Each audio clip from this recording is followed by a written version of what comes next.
e komunës së Vushtrës gjendet një objekt historik i vjetër që quhet Hamami i Vjetër i Vushtrës. Për më shumë detaje rreth këtij hamamit, brenda po na pret edhe historiani Izet Miftari.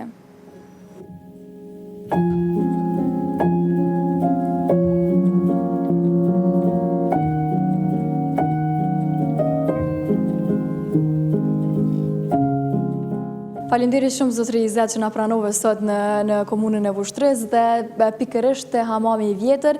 Tregona pak se kur është i ndërtuar dhe si është ruajtur ky objekt historik.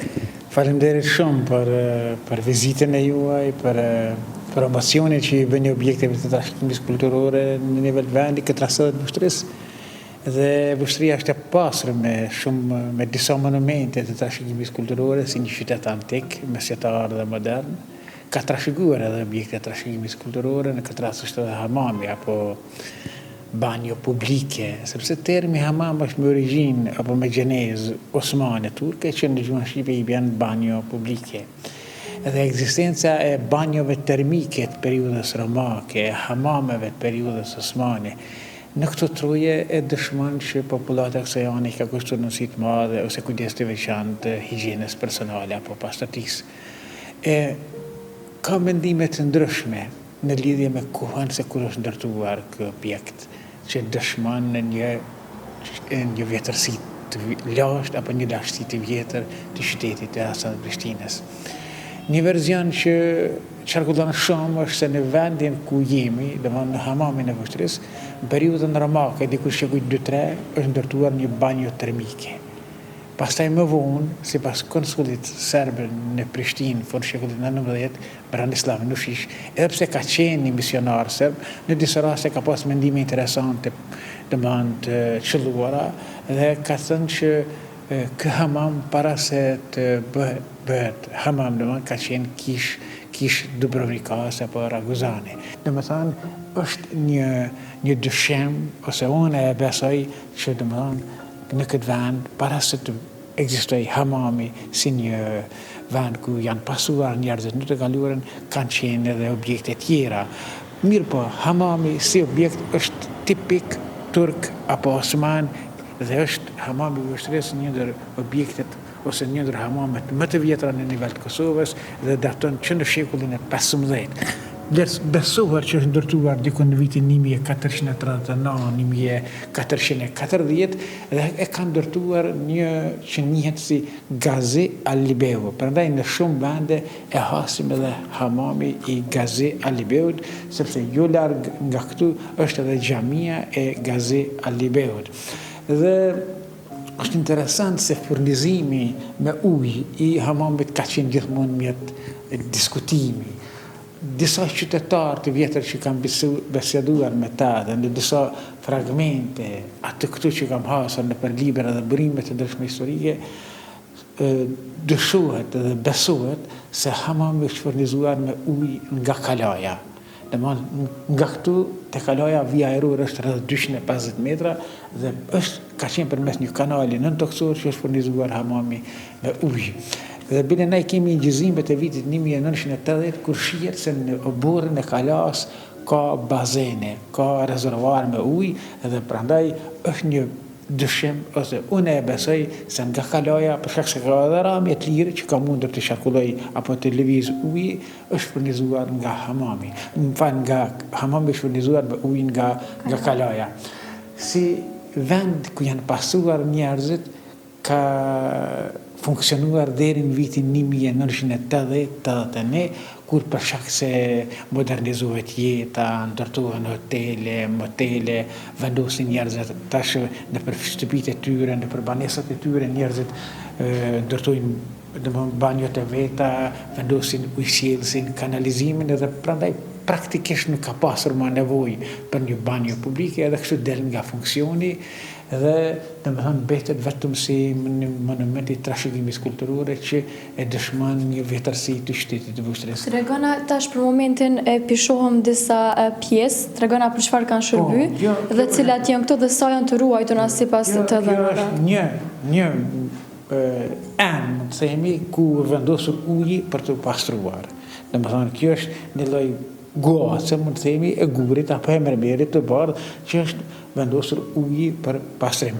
Kjo ku jemi këtu është koridori parahyrës, sepse bisedum ishte koridori i hyrjes me fontanën, ku njerëzit i kanë lënë gjërat personale, janë aty dhe numër, sepse muret janë trasha dhe 1 metër, u klëkët në gjuhën osmane, apo sirtarët, ose lej dollap ashtë nëmër, ku i ka lanë gjërat personale. Dhe këtu ka qenë pjesa më intime, dhe nalë shihen vrimat, për shkak se nuk ka dritare, dhe drita është dashur të depërtojnë nga pjesa nga lartë, edhe hamamet ose banjët termike në atë kohë kanë luajtur edhe funksionin e saunave, domethënë kanë qenë të izoluara shumë mirë dhe përmes aullit, domethënë njerëzit janë relaksuar ose kanë pushuar dhe në këtë mënyrë domethënë këto vrima lart kanë shërbyer për ndryshim. Kanë ekzistuar këtu 2 banjo. Banjo numër 1 dhe banjo numër 2. Domethënë këtu kanë hyrë njerëzit, janë pastruar dhe është interesant erdha se hamami i ushtrisë është tek. Domethënë e ka vetëm një hyrje. Për shembull, për dallim me hamamit në Prizren, që ka 2 hyrje, njëra hyrje është për gjininë maskullore, tjetra hyrje për gjininë femrore. Kjo ka vetëm një hyrje për shkak se është më e vogël dhe ka pas me rand pastrimin.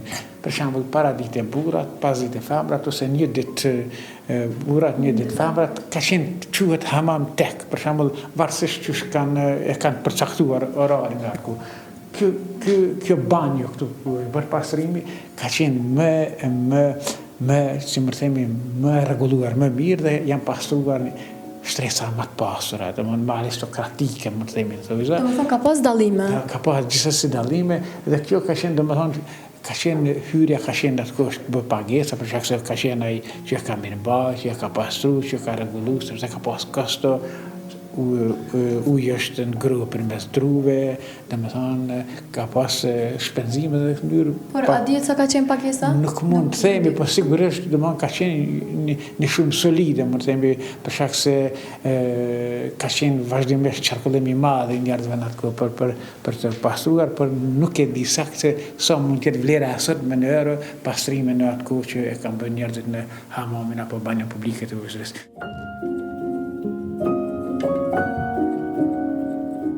Bisedua më herët, këtu afër gjendet, këtu është qylhani. Në lloj bunkeri, më të themi, që ka formën e furrës bukëve, me hark, ku është ngro uji për hamamin. Domethënë, kjo është pak shumë, hamami është me një madhësi 10 metra i gjerë, 20 metra i gjatë, ka 3 kupola, domethënë të vogla, me lartësi 5 metra lartë dhe ka kupolën kryesore në hyrje që është 10 metra e lartë dhe që kupolat kryesore ka qenë ndërtuar me tulla, siç e thash fillim, për shkak se ka qenë më lehtë për t'ia vendosur kupolën se sa me gur, sepse hamami është ndërtuar nga 2 lloje të materialeve, nga gurët dhe nga tullat. Lidhja mes gurve apo tullave ka qenë me gëlqere, e dikun edhe me cement, e po besuar edhe dyshuar se është përdorur aty këtu edhe plumbi i shkrirë. Domethënë është një hamam që tash 600 vjet i ka mbietur kohës. Mas vitit 1999, përkaq se mas shpalljes pavarësisë vitit 2008, ka filluar një përkujdesje institucionale, është bërë një restaurim i pjesëmi i jashtëm i hamamit.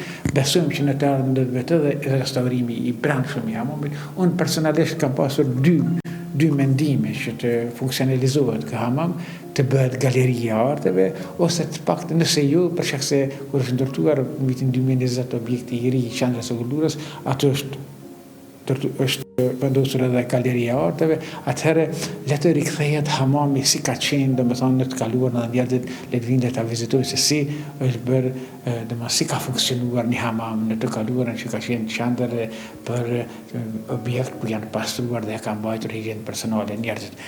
A keni ndonjë mesazh për brezat e rinj që ta ruan dhe ku e përmendëm më herët që të jetë hamami i renovuar dhe të ketë më shumë informacione për të rinjët? A mendon se duhet të ketë dhe çfarë mesazhi ke për ta? Për të rinjët, për shkak se unë jam i vëdishëm bëjmë pjesë në grupin e telefonave të mençur, smartphone, si po quhen në gjuhën angleze, dhe ne përballemi sot me inteligjencën artificiale, me libra digital, me informacione që jemi bërë pak edhe të varur nga telefonat personal. Unë vlerësoj që të rinjët t'i kushtojnë rëndësi edhe anës trashëgimis kulturore, për shkak se sotme është produkti i të kaluarës, edhe në bazë të kaluarës dhe sotme ne mund të projeksojmë që si do t'jetë e ardhmja dhe t'i vizitojnë, t'i kushtojnë rëndësi më shumë objekteve të trashëgimit kulturore, për shkak se përmes tyre mund ta kuptojnë edhe konceptin e jetës se si ka qenë në të kaluarën, sepse shekullin e 21, në sherikun e dytë që kemi hyrë shekullin e 21, nështë për një të ri dhe për një fëmijë është e pakonceptueshme se si qysh janë pastruar njerëzit, po kjo ka qenë mënyra jetesës në të kaluarën, derisa ka pas mungesë të hoteleve, të moteleve, ujësjellësit apo viaduktit brenda familjeve në shtëpi, kanalizimit. Kjo ka qenë pak a shumë mënyra jetesës së njerëzve në të kaluarën, ku në qytete, sigurisht që është Ushtria, Prizreni, e shtete tjera ka pasur hamame ku njerëzit janë pastruar dhe kanë bajtur higjienë personale. Zakonisht hamamet janë ndërtuar afër xhamive. Paraprakisht është ndërtuar hamami që njerëzit më u pastru, pastaj besku me ndërtu një objekt kulti fetar të besimit islam që ka qenë xhamia. Prandaj kjo është pak a shumë historia e objektit hamamit.